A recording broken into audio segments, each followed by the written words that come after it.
Classes. तो आज हम करने वाले हैं अपनी एक न्यू सीरीज स्टार्ट, जिसमें हम करेंगे सीटेट पेपर 1 में जो ईवीएस आपकी आती है उसे हम क्या करेंगे, एक एक वीडियो में हम पूरे का पूरा जो क्लास है वो कवर कर लेंगे। और आज हमने क्लास नंबर जो 3 है वो ली है। क्लास 3 की जो आपकी एनसीईआरटी की बुक है उससे मैंने हैंड रिटन नोट्स जो है आप सभी के लिए बनाए हैं, जो आपके लिए बहुत ज़्यादा यूजफुल होंगे। और एग्जाम में जो क्वेश्चन आ चुके हैं उनको ध्यान में रखते हुए जो चीज़ें इंपॉर्टेंट है वो इन नोट्स में आपको देखने को मिलेंगी। यानी कि अगर आपको बिल्कुल स्टोरी पढ़नी है वो तो अलग बात है, स्टोरी जो है बच्चों के लिए लगाई गई है, उसमें से हमें इंपॉर्टेंट चीज़ें देखनी है और उसे हमें डिस्कस करना है। तो वो चीज़ आज हम स्टार्ट करने वाले हैं अपनी ईवीएस प्राय 1 अध्ययन। ठीक है, तो इसमें हम इंग्लिश और हिंदी दोनों में लेकर चलेंगे। और मैं आपको बता दूं, ये जो है इसके बाद क्लास जो 4th है उसके लिए भी आएगी आपकी, और क्लास 5th के लिए भी आएगी, और उसके बाद प्रीवियस ईयर क्वेश्चन पेपर भी हम करेंगे। और सीटेट पेपर 2 यानी कि एसएसटी जो सब्जेक्ट आता है उसमें उसकी भी तैयारी करवाई जाती है हमारे चैनल पर। तो इसलिए अगर अभी तक चैनल को सब्सक्राइब नहीं किया तो कर सकते हैं, और आप क्या कर सकते हैं, टेलीग्राम ग्रुप को ज्वाइन कर सकते हैं, लिंक डिस्क्रिप्शन बॉक्स में दिया गया है। तो चलिए स्टार्ट करते हैं अपना जो ईवीएस है क्लास 3rd की। उसमें देखिए, वैसे तो क्लास 3rd की जो ईवीएस है उसमें इतनी सारी चीज़ें याद करने वाली नहीं है हमारी, जैसे जैसे लेवल बढ़ता है वैसे वैसे याद करने वाली चीज़ें भी हमारी बढ़ती हैं। ठीक है, इसमें पर क्लास 3rd में भी जो चीज़ें बार बार पूछी जाती है, जो चीज़ें इंपॉर्टेंट है वो चीज़ें हम देख लेंगे। तो इसमें हम चैप्टर 1 को अगर देखते हैं ईवीएस का, तो उसमें हमें बताया गया है किस तरीके से जो मैमल्स होते हैं उनमें कौन कौन आता है। तो मैमल्स जो होते हैं उनमें आपको पता है काओ, शिप और डॉग जो है मैमल्स के अंदर आते हैं, तो ये कैटेगरी होती है एनिमल्स की।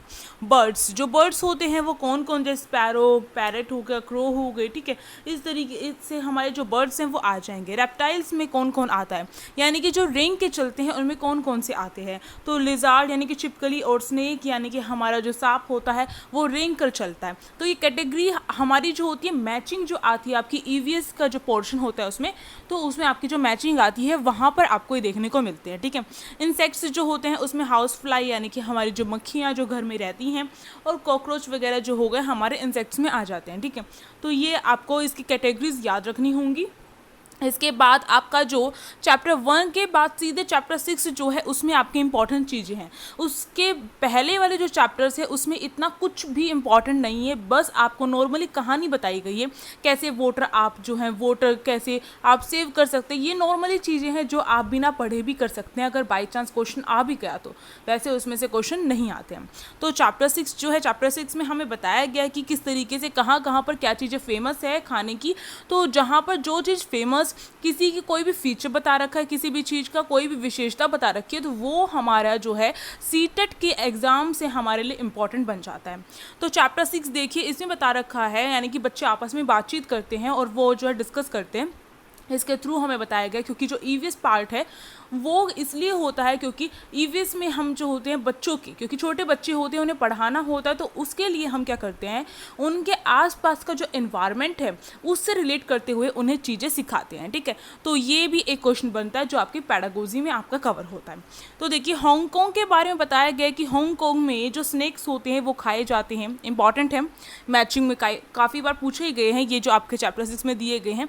तो हांगकांग में क्या खाया जाता है, जो स्नैक्स जो सांप होते हैं वो खाए जाती है, और इसके साथ साथ वहाँ पर जो है लिंग हूँ फैन जो है वो भी खाया जाता है। ठीक है, तो ये दो चीज़ें इंपॉर्टेंट है हांगकांग से रिलेटेड जो यहाँ पर फैक्ट बताया गया है। अब हम देखेंगे हमारा कश्मीर, जो कश्मीर है, कश्मीर से रिलेटेड जो इंपॉर्टेंट फैक्ट है वो देखेंगे। तो इसमें देखिए, जो मस्टर्ड ऑयल में पकी हुई जो फ़िश होती है वो कश्मीर में खाई जाती है। तो आपको ध्यान रखना है, केवल और केवल फ़िश नहीं खाई जाती है, मस्टर्ड ऑयल में, सरसों के तेल में जो तली हुई जो फ़िश होती है वो खाई जाती है कश्मीर में। ठीक है, और फिर यहाँ पर बताया गया है कंपैरिजन करते हुए कि जो गोवा है, गोवा में किस तरीके की फ़िश खाई जाती है। गोवा में जो है सी फिश खाई जाती है। तो पूछा जाए सी फिश कहाँ खाई जाती है, तो गोवा में खाई जाती है। और सी फिश भी जो है हमारी कोकोनट जो ऑयल होते हैं उसमें कुकड करके जो होती है वो बनाई जाती है। ठीक है, इसके बाद केरला, केरला में क्या चीज़ जो स्पेशल है जो खाई जाती है, तो अभी हम देखेंगे केरला में जो है जो ये आपका केरला है इसमें आपका बॉयल टैपियोका जो है वो खाया जाता है, वो भी कोकोनट ऑयल में बनाया जाता है। ठीक है, तो इस तरीके से आपका मैचिंग में जो ये हैं ये आते हैं। इसके बाद अगर हम चैप्टर 8 की बात करें तो वो पूरा का पूरा चैप्टर में यहाँ पर नोट्स तो मतलब कि जो नोट्स हैं उससे ज़्यादा अगर आप जो है देखकर समझेंगे एनसीईआरटी बुक से तो वो बहुत जल्दी आपको समझ में आएगा। चलिए देखते हैं फटाफट। तो देखिए कुछ इस तरीके से है आपका चैप्टर 8 ईवीएस का, और ये भी हमारा बहुत इंपॉर्टेंट हो जाता है, कई क्वेश्चन आए भी हैं इससे रिलेटेड। तो देखिए ये है पंख फैलाए उड़ते जाएं। तो इसमें बहुत सारी बर्ड्स हैं, उनके बारे में पहेलियाँ बताई गई हैं और उसमें उनका नाम बताया गया है और पूछा भी गया है, ठीक है। तो इस तरीके से यानी कि यहाँ पे हमें जो बर्ड्स हैं उनकी विशेषता बताई गई है, जो हमारे जो ईवीएस होता है, ईवीएस का पोर्शन होता है सीटेट पेपर 1 में, उसमें हमसे पूछे जाते हैं।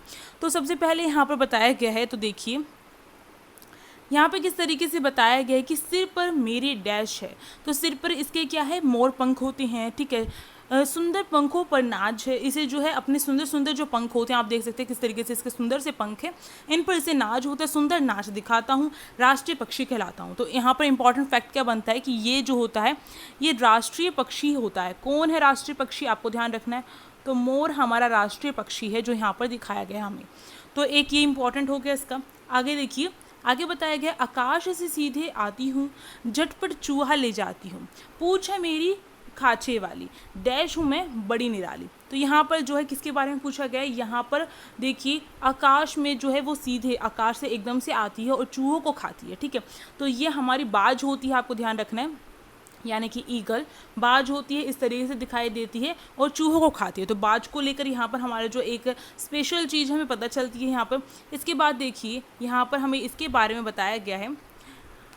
तो यहाँ पर लिखा गया हरे हरे है मेरी पंख, लाल है मेरी, क्या लाल है इसकी, नोज़, यानी कि नाक इसकी लाल है, हरी मिर्च मैं खाता हूँ, डैश डैश में खिलाता हूँ। तो ये तोता है, पैरट है हमारा, जो क्या है इसके बारे में बताया गया, इसके जो शरीर है किस तरीके से, किस कलर का, ठीक है। अब यहाँ पर है ये हमें जो होते हैं ये कई बार क्वेश्चन पूछ लिया जाता है और किस तरीके से पूछा गया है वो मैं आपको बताऊंगी, ठीक है। तो देखो अगला यहाँ पर इसके बारे में बताया गया काले काले डैश है मेरे, डैश रंग, काओ काओ मैं शोर मचाता। काले काले जो हैं इसके बाल हैं, ठीक है, शरीर और इसका जो रंग भी है वो भी काला है, ठीक है, इसकी बॉडी का जो रंग है वो भी काला है। काओ काओ मैं शोर मचाता, तो ये हमारा क्या है, ये हमारा क्रो है यानी कि कौआ है, ठीक है। इसके बाद आगे देखिए, आगे हमें बताया गया है कुहू कुहू आवाज़ लगाती, मधुर मधुर में गीत सुनाती। तो जहाँ पर मधुर मधुर जो आवाज़ आ जाती है वो कोयल होती है और जो इसका रंग है वो भी काला होता है, आवाज़ भी इसकी कुहू कुहू जो है, यानी कि ये कौन जो प्रोनाउंसिएशन किसकी है, कुहू कुहू, ये कौन करता है, ठीक है, कौन आवाज़ निकालता है, ये हमारी कोयल आवाज़ निकालती है। तो इंपॉर्टेंट हो जाते हैं यहाँ पर। आगे देखो, आगे बताया गया है कि यहाँ पर मेरे जानवर खाकर मैं जगह साफ कर देता हूँ, ऊंचे डैश में उड़ता हूँ, गीद मैं कहलाता हूँ। तो मरे जानवर खाकर ये क्या कर देता है, जो जगह होती है वो साफ कर देता है, तो ये इसका इंपॉर्टेंट हो जाता है और ये गीद कहलाता है, गीदड़, ठीक है। इसके बाद आगे बताया गया है रंग सलेटी है, पंजे जो हैं इसके जो पिंक कलर के हैं, गुटर गु करता है, और ये कौन कहलाता है, ये हमारा कबूतर कहलाता है, और जो घरों में क्या करता है, घरों में अपना जो घोंसला वगैरह वो बनाता है, ठीक है। आगे देखिए, आगे यहाँ पर इसके बारे में बताया गया है।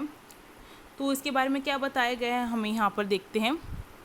इसके बारे में बताया गया यहाँ पर हमें चोंच है मेरी बड़ी निराली, सुई हो जैसे सिलने वाली, पत्ते सिलकर घर बनाऊं, डैश चिड़िया मैं कहलाऊं। तो यहाँ पर जो ये दिखाई गई है चिड़िया, ये जो चिड़िया है कुछ विशेष प्रकार की चिड़िया है जो क्या करती है, उसकी चोंच बहुत ज़्यादा पैनी होती है और बहुत ज़्यादा कह सकते हैं पैनी, और सुई की तरह वो काम करती है उसकी चोंच, और वो क्या करती है, पत्तों को सिलकर क्या करती है, अपने घर बनाती है। इस तरीके से पत्तों को एक साथ सिलकर अपना घर बनाती है, ठीक है। तो ये इसका नाम क्या है, ये टेलर पक्षी कहलाता है, ठीक है। जैसे टेलर होते हैं हमारे कपड़े सिलते हैं, इसी को इसकी विशेषता देखते हुए, क्योंकि ये जो पत्ते होते हैं उन्हें सिलकर अपना जो घोंसला वो बनाती है, तो इसलिए इसका नाम जो टेलर जो बर्ड है वो रख दिया गया, ठीक है। नेक्स्ट यहाँ पर देखिए, पेड़ डैश के जो पेड़ के उसमें जो तना होता है, इसका जो पेड़ का ट्रंक होता है उसमें वो छेद करते हैं, उसमें छिपे कीड़े जो है वो खा जाता है, टुक टुक करता है, और ये क्या कहलाता है हमारा, ये कटफोड़ा कहलाता है। तो इसका नाम कटफोड़ा है, ठीक है। अब यहाँ पर हमारा जो क्वेश्चन पूछा गया था सीटेट में, ये पूछा गया था, ये आउल को लेकर पूछा गया था। तो यहाँ पर हमें जो है 3rd में 4th में 5th में ये तीनों क्लासों में जो आउल के बारे में जो भी चीज़ें बताई गई हैं उसको लेकर स्टेटमेंट वाला क्वेश्चन पूछा गया था, ठीक है। तो इस तरीके से केवल एक बुक से ना करके सारी बुक में जो चीज़ कॉमन है उसको लेकर भी क्वेश्चन पूछे जाते हैं। अब देखिए यहाँ पर दे रखा है, अरे जगा दिया, यहाँ पर हमें ऊपर देखने को मिला किस तरीके से जो ये बर्ड्स हैं वो अपनी तारीफ़ कर रहे हैं, अपनी विशेषताएं बता रहे हैं। आउल कहता है कि अरे जगा दिया, आज जंगल में इतना शोर कैसे, ठीक है। आउल जो होता है, जो उल्लू होता है, वो क्या है, दिन में सोता है और रात को जागता है, ठीक। यहाँ पर फिर ये जो पक्षी बताता है कि सब अपनी बड़ाई कर रहे हैं। इस तरीके से जो चैप्टर होते हैं यहाँ पर आपका फिनिश होता है और यहाँ पर सबकी विशेषता हमने देख ली है। अब जो आपका चैप्टर 13 है उसमें हमें बताया गया है एक राहुल भैया हैं, वो देख नहीं सकते हैं, यानी कि वो अपनी आंखों से देख नहीं सकते, वो ब्लाइंड हैं। तो किस तरीके से वो पढ़ाई करते हैं, और वो एक लेक्चरर भी हैं एक कॉलेज में, तो किस तरीके से वो कहाँ से पढ़ाई करते हैं इस चीज़ के बारे में देखने को मिलेगा। तो जो ब्रेल है, ब्रेल की हेल्प से वो क्या करते हैं, अपनी स्टडी करते हैं। और ब्रेल क्या होता है, ये क्वेश्चन पूछा गया सीटेट में। ये एक special way of reading and जो राइटिंग है वो होता है, जो लोग देख नहीं सकते हैं उनके लिए एक स्पेशल वे होता है जिससे वो रीडिंग भी कर सकते हैं और लिख भी सकते हैं, ठीक है। उसको ब्रेल कहा गया है। और ब्रेल स्क्रिप्ट में कितने जो वर्ड्स होते हैं, कितने जो पॉइंट्स होते हैं, वो हमसे पूछा गया था सीटेट में। तो 6 जो डॉट या फिर 6 पॉइंट होते हैं। तो चलिए फटाफट इसकी पिक्चर भी देख लेते हैं।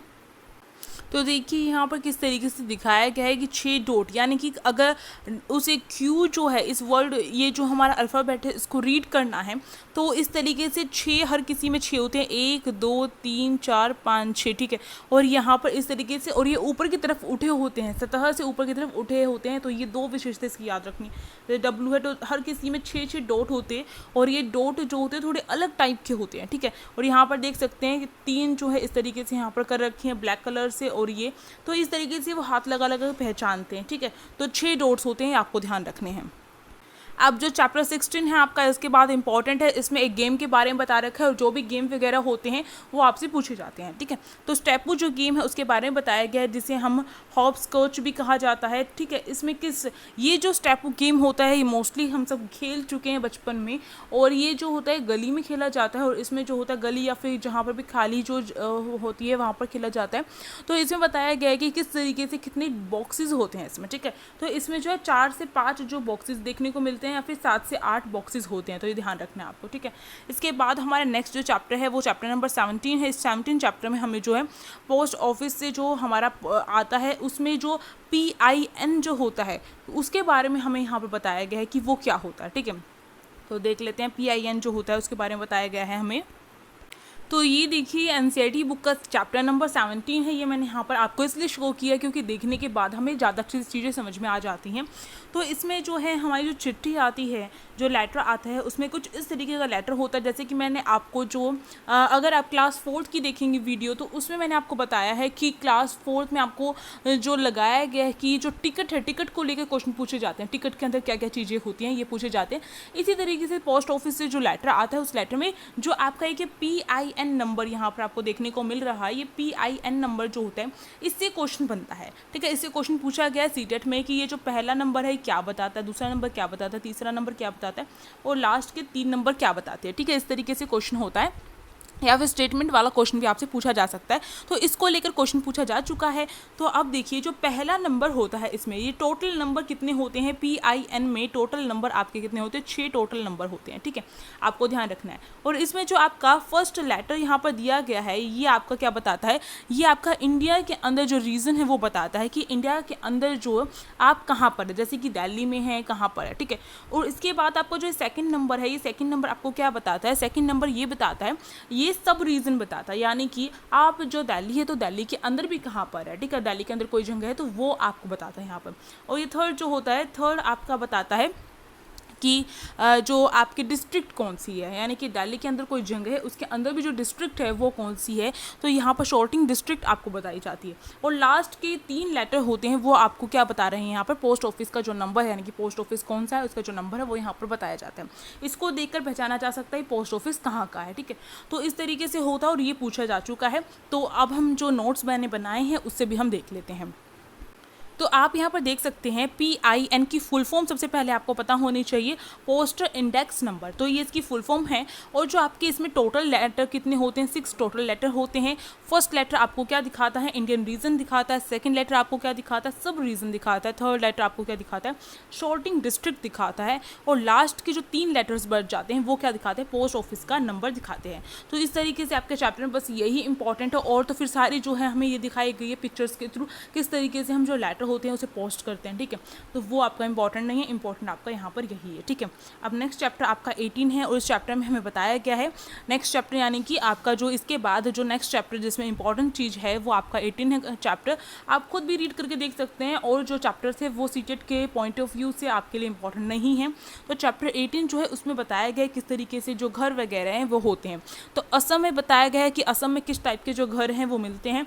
तो असम में बहुत ज़्यादा जो होती है बारिश होती है, बहुत ज़्यादा तो इसकी वजह से वहाँ पर 10 से 12 फीट, क्योंकि बारिश बहुत ज़्यादा होती है तो पानी भरने का खतरा रहता है। अगर घर नीचे होंगे तो वहाँ पर पानी भर जाएगा, ठीक है। तो वहाँ पर 10 से 12 फीट ऊंचे जो बैम्बू होते हैं उनके पिलर्स बनाए जाते हैं और उनके ऊपर घर बनाया जाता है, ठीक है। तो यानी कि ऐसे बैम्बू खड़े करके और इनके ऊपर जो होता है इनके ऊपर घर बनाया जाता है, ठीक है। तो ये इस तरीके से देखने को मिलता है, ये हमारे ये बैम्बू होते हैं, ठीक है। तो ये 10 से 12 फीट पर लगाए जाते हैं, ये इंपॉर्टेंट है। और क्यों लगाए जाते हैं? क्योंकि वहाँ पर रेन होती है, ज़्यादा बारिश होती है, ठीक। अब देखिए यहाँ पर अगला हमारा मनाली है। मनाली आप जैसे कि सबको पता होगा, मनाली जो ठंड के लिए बहुत ज़्यादा प्रसिद्ध है और वहाँ पर जो स्नोफॉल भी होती है। तो ये एक हिली जो एरिया है वो रहा है, ठीक है। और इसमें जो है आपका बहुत ज़्यादा बारिश होती है और उसके साथ साथ स्नो भी होती है और ठंड रहती है इसी वजह से। तो यहाँ पर वेदर बताया गया और यहाँ पर घर किस तरीके के मिलते हैं हमें, स्टोन और वुड के बने हुए जो घर होते हैं यहाँ पर मिलते हैं और बहुत ज़्यादा मजबूत जो घर होते हैं वो यहाँ पर मिलते हैं। स्टोन एंड वुड के जो घर हैं वो यहाँ पर मिलते हैं, ठीक है। अब न्यू दिल्ली के बारे में चैप्टर में बस हमें ये बता रखा है कि ये कैपिटल है इंडिया की, ठीक। इसके बाद हमारा जो राजस्थान है, राजस्थान के बारे में क्या बताया गया है कि राजस्थान में जो बारिश होती है वो नाम मात्र की होती है, फिर ये कहें कि बारिश नहीं होती है, ठीक है। और वहाँ पर जो हाउस हैं वो किस तरीके के होते हैं, मड के हाउस होते हैं, ठीक। और इसमें जो हमारी रूफ्स होती हैं हाउस की, यानी कि जो छतें होती हैं हाउस की, वो किससे बनी होती हैं, वो एक तरीके से जो घास फूस होती हैं उनसे बनी हुई होती है, झाड़ियाँ जो होती हैं उनसे बनी हुई होती है एक तरीके से, ठीक है। तो यहाँ पर हमारे राजस्थान का भी कवर हो गया। इसके बाद जो हमारा इंपॉर्टेंट चैप्टर आता है वो चैप्टर नंबर 24 है आपका, जिसमें इंपॉर्टेंट चीज़ बस ये बता रखी है। एक तो आपका फूड चेन का जो क्वेश्चन आता है वो आपका इस चैप्टर से आता है, बस आपको थोड़ा सा एग्जाम्पल देकर फूड चेन जो है सिखाई गई है। वैसे आपको खुद जो है आना चाहिए, ज़रूरी नहीं है कि उस चैप्टर में जो एक पिक्चर दी गई है फूड चेन की उसको लेकर ही आपसे पूछा जाएगा। तो फूड चेन के बारे में आपको कॉन्सेप्ट क्लियर होना चाहिए कि कौन किसको खाता है और फिर वो जो होता है उसे कौन खाता है, इस तरीके से, ठीक है। तो ये पता होना चाहिए। इसके बाद अगर इस चैप्टर में अगर हम इम्पॉर्टेंट देखें तो बस हमें ये बता रखा है कि जो वुड होती है वो हमें कहाँ से मिलती है, वो हमें ट्रीज़ से मिलती है, पेड़ से मिलती है। ब्रिक्स जो होती है यानी कि जो ईंटें होती हैं वो हमें कैसे मिलती हैं, तो हम अगर वाटर और क्ले जो है उन्हें साथ में मिलाते हैं तो हमें ब्रिक्स मिल जाती हैं, यानी कि हमारी ईंटें बन जाती हैं अगर वाटर और क्ले को आपस में मिलाया जाता है। इसके बाद जो क्ले है वो क्ले कहाँ से मिलती है, हमें क्ले सोइल से मिलती है, यानी कि मिट्टी से मिलती है। इसके बाद वाटर जो है वाटर हमें कहाँ कहाँ से मिलता है, रिवर, पॉन्ड्स, वेल्स, रेन। तो ये जो है इसको लेकर क्वेश्चन किस तरीके से बना हुआ है सीटेट में कि आपको देखने को मिलता है कि इसमें आपका जो है एक ये दे दिया जाता है कि इनमें से कौन सा आपका जो है अलग है, ठीक है। तो ऑप्शन दे दिए जाते हैं, 4 ऑप्शन जो हैं उसमें से एक जो ऑप्शन होता है वो आपका वाटर का जो है ऑप्शन नहीं होता। जैसे कि आपको ऑप्शन दे दिया रिवर, पॉन्ड, वेल और फिर आपका दे दिया सोइल, ठीक है। तो सोइल से हमें पानी नहीं मिलता है या फिर ब्रिक दे दिया तो उससे हमें पानी नहीं मिलता, तो वही आपका अलग वाला जो ऑप्शन है वो हो जाएगा। इस तरीके से क्वेश्चन हुआ है, सीटेट में आया हुआ है और आई थिंक ये 2021 में ही आया हुआ है, तो उसे आप देख सकते हैं। और मैं आपको जो क्वेश्चन पेपर वो भी सोल्व करवाऊंगी, प्रीवियस ईयर क्वेश्चन पेपर भी करवाऊंगी। तो हमारे चैनल के साथ बने रहने के लिए चैनल को सब्सक्राइब कर दीजिए। वीडियो अगर ये अच्छी लगी है, हेल्पफुल रही है, अब अगर आप बुक उठाकर पढ़ेंगे तो आपको लगेगा कि सब कुछ हमें आता है, तो आप इस वीडियो को क्या कर सकते हैं, आप लाइक कर सकते हैं, शेयर कर सकते हैं अपने फ्रेंड्स के पास और टेलीग्राम ग्रुप को ज्वाइन कर सकते हैं हमारे। और इसके साथ साथ मैं आपको बता दूं कि आप क्या कर सकते हैं, आप हैंड रिटन नोट्स जो मैंने आपको यहाँ पर शेयर किए हैं उन्हें आप खुद अपने हाथों से लिखिए और इससे क्या होगा, आपको आपके माइंड में बिल्कुल बातें सेट हो जाएंगी। अब हम मिलेंगे नेक्स्ट जो वीडियो की उसमें, तब तक के लिए ऐसे ही बने रहिए। Thank you for watching this video.